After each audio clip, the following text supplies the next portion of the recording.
ಒಂದ್ಸಲಿ ಅವರು ಮುಧೋಳಕ್ಕೆ ಹೋಗಿರ್ತಾರೆ. ಆ ಮುಧೋಳ ಅನ್ನೋದು ಆ ರನ್ನ, ಮಹಾಕವಿ ರನ್ನನ ಜನ್ಮಸ್ಥಾನ. ಅಲ್ಲಿಗೆ ಹೋದಾಗ ಆ ಮಣ್ಣನ್ನ ತಗೊಂಡು ತಮ್ಮ ಮೇಲೆ ಹಾಕೊಳ್ತಾರೆ.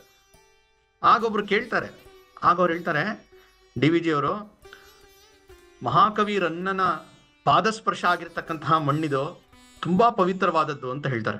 ಇಷ್ಟು ಅವ್ರಿಗೆ ಭಾವನಾತ್ಮಕವಾಗಿ ಈ ನೆಲದ ಬಗ್ಗೆ, ಈ ನುಡಿಯ ಬಗ್ಗೆ ನಂಟಿರತ್ತೆ. ಮತ್ತೊಮ್ಮೆ ಅವರು ದೇವನೂರ್ಗೆ ಹೋದಾಗ, ಅಲ್ಲಿ ಲಕ್ಷ್ಮೀಶ ಕವಿಯ ಹುಟ್ಟೂರು, ಅಲ್ಲಿಂದ ಒಂದು 3 ಕಲ್ಲುಗಳನ್ನು ತಂದಿರ್ತಾರೆ.